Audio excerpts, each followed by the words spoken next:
Hey everybody, just doing kind of an impromptu video here. I'm not going live or anything like that. I don't feel like that. And I guess some people put these kind of videos on their Instagram page, do Instagram live or something like that. But I decided to stick with I have a YouTube channel. Why not put it here, just to talk about some things that happened. So I just wanted to get off my head, and I was like, there are things with my podcast that are topics of things that I have like immense fandom and stuff for, that it just doesn't feel right always having it on the podcast. Some of it comes out, some of it I've been able to talk about and stuff, but some of it just feels like off. But here on my YouTube channel, I can do what I want. So here I am, and thanks for tuning in case you're curious or you looked at the title. There are a lot of fandom, like last year this happened and this year happened, where a lot of my favorite things in the whole wide world like all come together during the same time again. And this past weekend there was a 24-hour period where I'm still decompressing everything right now, but like all these things I've been long time just like fan of had like these like just a nutty weekend where three of them were like insane. Plus it's summer movie season, so that's going on. I just did, Mission Impossible was out last weekend, and I was very excited about that one, and I was very happy with it. But so I decided to wear my hats for these things. I'm going to talk about three different things that I'm just elated over, or just something crazy is going on with it this weekend that I want to talk about it here on my channel, and just because I share with you guys who I am and stuff. Just it's been a special weekend, and I'm just putting things together, and this is impromptu, so I apologize if this sounds like just that coming out of me. So let's first start with the big one. My Indiana Pacers are going to the NBA Finals, and this is just nuts. Whole city's going crazy here in Indianapolis for it, but I've been lifelong. It's my favorite team of all my sports. I saw them play in the NBA Finals in 2000. I grew up in the 90s with Reggie and Rick Smits, Derek McKee, all those teams, and they could just never get there. I saw them get stopped by the Knicks. I saw them get stopped by the Magic, the Bulls, and then they finally made it there, but they ran into Shaq and Kobe. They rebuilt really fast with a great team with Jermaine O'Neal and Ron Artest, now Metta World Peace. And that team was going places, and of course the Malice of the Palace happened. So it felt like every time something was happening. Then we had the Paul George era with David West, who I loved, Roy Hibbert. Great, awesome teams, but they had the Miami Heat in the way. And then when LeBron left the Heat, Paul George broke his leg, and we couldn't get through there. Then we thought we had a special one in Victor Oladipo, and he turned out to be post his leg injury. That has nothing to do with his leg injury, just talking about his attitude with it. And then came the chosen one, Tyrese Halliburton. And I remember there were some people upset when we traded Sabonis on we had a pretty boring team that was like not going anywhere, Malcolm Brogdon and stuff. And I was so excited for Tyrese. I was like, I didn't think it would lead to this quickly, but it was pretty magical right away. And then when we got Pascal Siakam in a trade for like nothing, just magic happened. Last year was fun to watch them go. I believed in them, and then this year kind of started out oof, but when they started going, I knew it. And then this year, game one of the Milwaukee series, there was a mentality linked across players one through they played about 12 sometimes, and Rick Carlisle, they were just locked in with a goal, and you could just tell. I believed him in every series. There are scary moments where you think, we could blow it, but those other teams are trying to play to win too. But I didn't fear Cleveland. The Knicks came by. I was like, of course the Knicks, and everybody's picking the Knicks, and the records were only one different, and the Pacers had been much better than the Knicks since January 1st. I don't know what the New York Knicks fandom is. Always belligerent, overconfident, and just arrogant, and it drives me nuts, because they do. I think they do have a decently likable squad, which is rare for me to say about the Knicks because I've never liked them. But I would take a Deuce McBride or a Josh Hart in an instant. Jalen Brunson, he can shoot. Downs is a tough guy too. Mitchell Robinson, that guy's tough. But they're all sweep. It's Knicks in 4, Knicks in 5, Knicks in 6, Knicks in 7. I'm sure it's Knicks in 9 now or something. But they told us last year. I'm not on the team. They said the fans said last year, yeah, beat an injured team, took them to 7, won in the Garden. Okay, well now they're healthy and we beat them in less games and more convincingly. Right out the gate. We had game 1 is an all-time playoff game for just NBA fans in general. But yeah, elated yesterday. I couldn't believe what I was seeing. I was getting teary. Yeah, it's nuts. But this is a special team and maybe my favorite Pacers squad ever. And yeah, I'm just, wow. Oklahoma City is going to be very tough. Very tough. And everybody's going to pick them as they should. It's a tough squad. But I have a belief in my Pacers. They've been fighting this way all along, and the coaching over at Carlisle has been amazing. Like, he's key to them beating the Thunder. That's my what player's going to do best in the Thunder? It's Coach Rick Carlisle, Jenny Busek, Jim Boylan, the rest of the staff, LP, Larry Pierce. They're the key to beating Oklahoma City because they have solutions for everything. The players follow in line with them. But yeah, good series. Oklahoma City is a very good team. Shea is very, very, very good player, even though I know he gets the foul merchant stuff, but even aside from that, he's tough.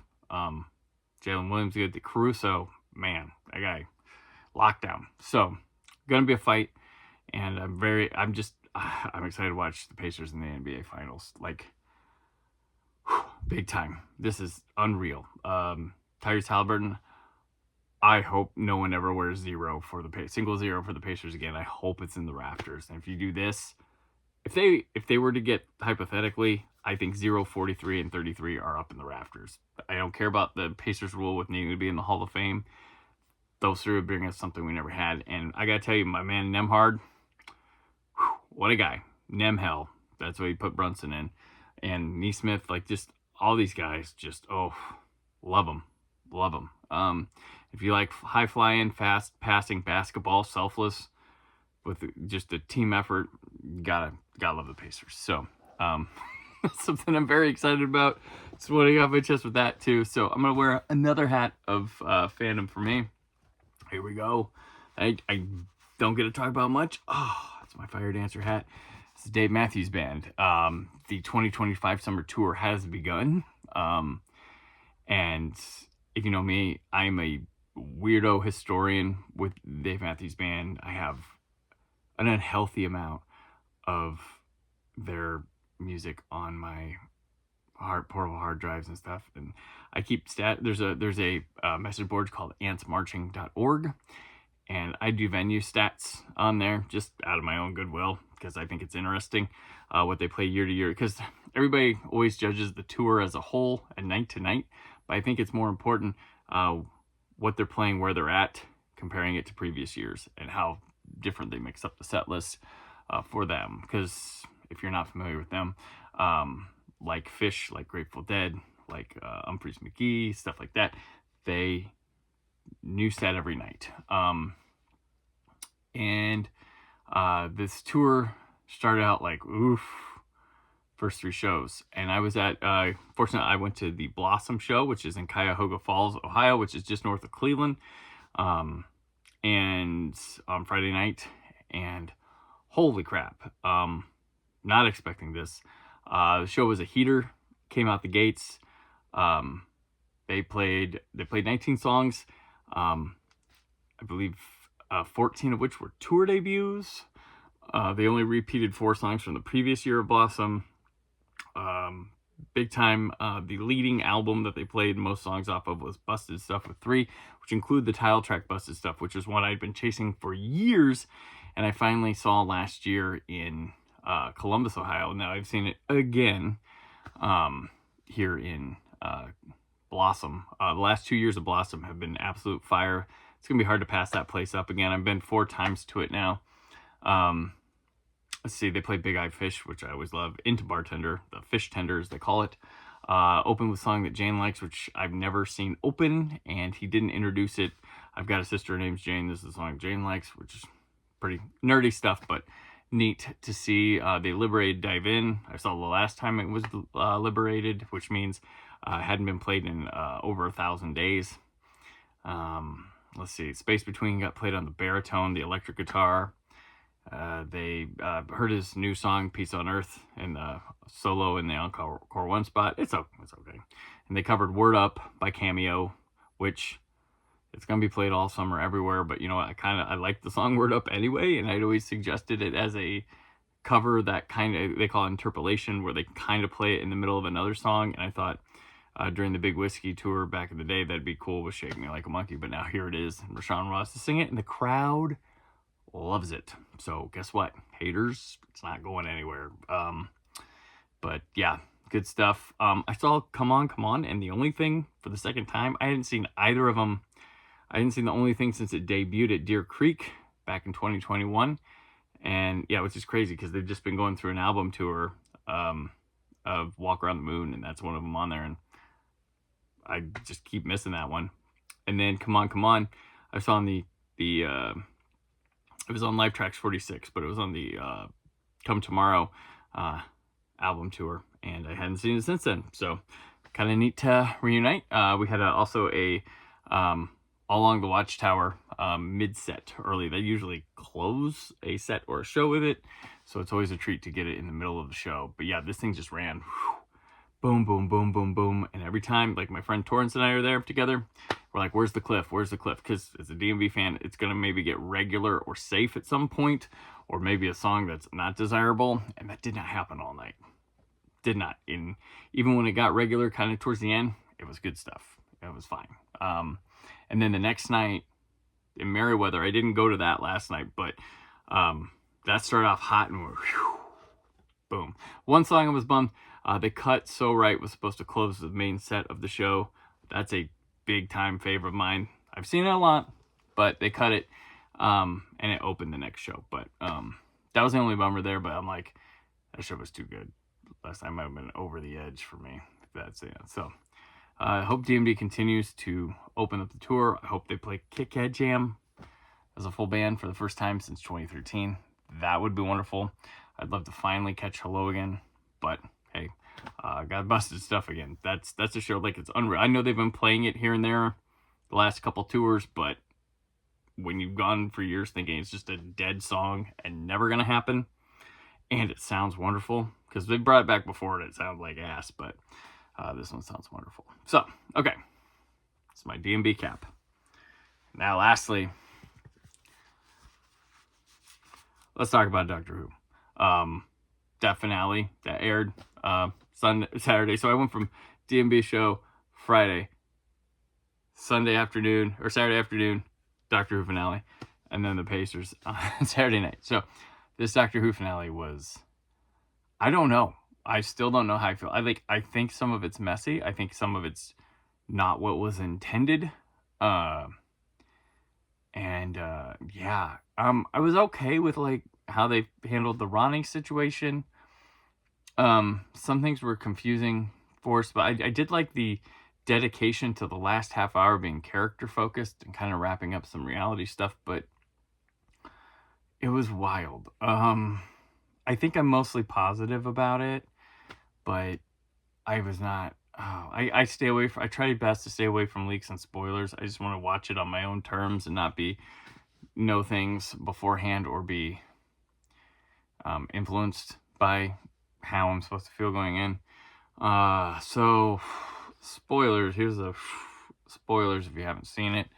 But in the finale, like find out that Belinda had a kid and stuff, and that was all fine. And then he regenerates in this episode.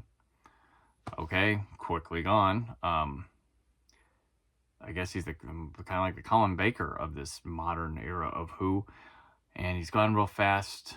But if he's the first Doctor of a new era, because they keep calling it season 1 and season 2, then he's probably more Christopher Eccleston. But he hasn't been there long. I liked him. I got excited that Jodie Whittaker showed up. I was a fan of Jodie Whittaker. I enjoyed her era.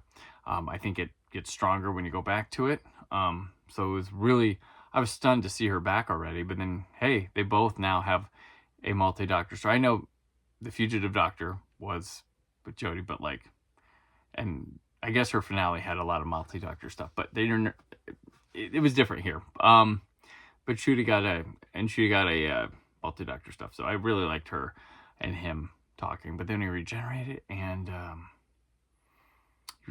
into Billy Piper, which I don't know if that's another break glass in case of emergency type deal. If they're gonna do specials, like I don't even know what it is. Because they didn't say introducing Billy Piper as the Doctor, it just said introducing Billy Piper. So it's in the air. It could be whatever they want. People are reporting she's the Doctor. They don't know that. And Russell T Davies' quotes don't even say she is. They're like, well, what is going on? So I think the wildest thing would be if Doctor Who didn't come back for like 5 years and we're just left with that. That would become a big meme, joke, whatever. Like, but I always trust the powers that be. I'm always up for new Who. I am the guy who says fuck canon and shake it up. Let's do this. That's me. So get wild and crazy with ideas, sure. I think Russell T Davies did get a little too fan wanky in this season a little bit. Even though I'm a fan going, oh, look at that. I do realize it's kind of like, but you know what? We'll see. I'm always positive with Doctor Who. I love it. There's so many angles to love about it. But I'm still processing this one. So yeah, definitely interesting. Bone palaces are kind of cool in an 80s Skeletor's lair sort of way. But yeah, so I appreciate you watching this nonsense as I'm trying to talk this stuff out to myself or to you out here. As I wear my hats in my fandom. You like that clever thing I did? So yeah, go Pacers. Hope the D&B tour continues to be more like Blossom on Friday from this past weekend, and always looking forward with Doctor Who, and I can't wait to see the announcement for the next collection box set as well. So alrighty, appreciate you guys watching. Keep up with the summer of 2015 at 10. I always love doing it, and yeah, till we meet again, stay film positive.